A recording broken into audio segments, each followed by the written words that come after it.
Magandang umaga po. Narito na po ang magiging lagay ng panahon ngayong umaga ng Martes, May 5, 2026. Pero bago yun, baka pwedeng palike and share naman ng video na ito. Comment ka na rin kung taga saan lugar ka para malaman natin kung hanggang saan umabot ang video na ito.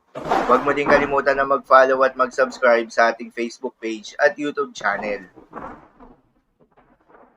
Sa kasalukuyan na tayo sa pag-asa, easterlies o yung mainit na hangin na nanggagaling sa may karagatang Pasipiko, ang dominanting weather system na nakakaapekto sa buong bahagi ng ating bansa. Dahil dito ay asahan yung generally fair weather condition, mainit at malinsangan na panahon sa umaga hanggang sa tanghali. Subalit pagsapit ng hapon o gabi, ay asahan naman yung mataas na tsansa ng mga pag-ulan o thunderstorms. Samantala, dalawang low pressure area ngayon ang binabantayan sa labas ng Philippine Area of Responsibility. Una ay yung malapit sa ating PAR line, na huling namataan sa layong 1,185 kilometers, silangan ng northeastern Mindanao.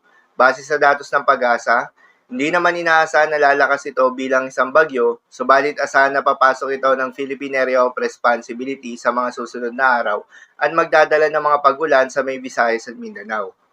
Habang yung ikalawang low pressure area naman ay huling namataan sa layong 2,650 kilometers, silangan ng northeastern Mindanao.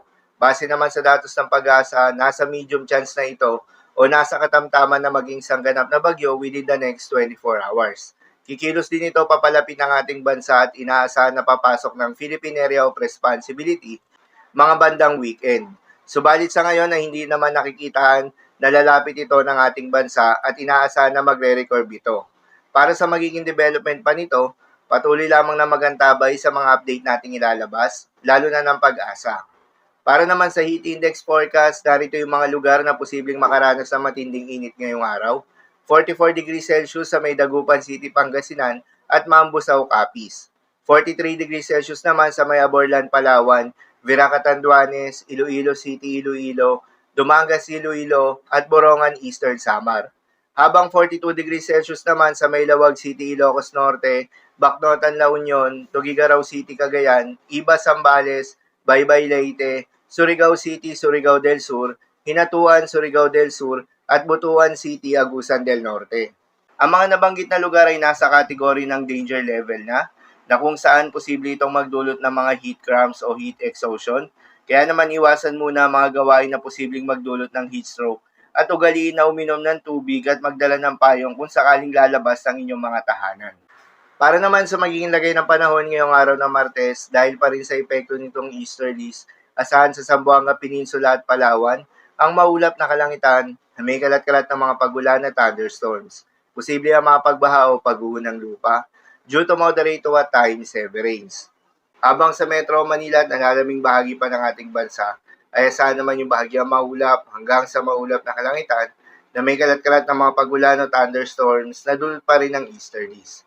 Posible rin ang mga pagbaha o pag-uho ng lupa during severe thunderstorms. Madalas nabobo ang mga thunderstorms na ito tuwing hapon o gabi na nagtatagal ng 1 hanggang 2 oras.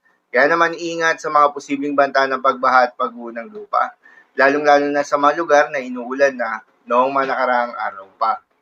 Para naman sa magiging lagay ng mga dagat baybayin, ayon sa Pag-asa ay wala tayong nakataas na gale warning sa anumang seaboards ng ating bansa.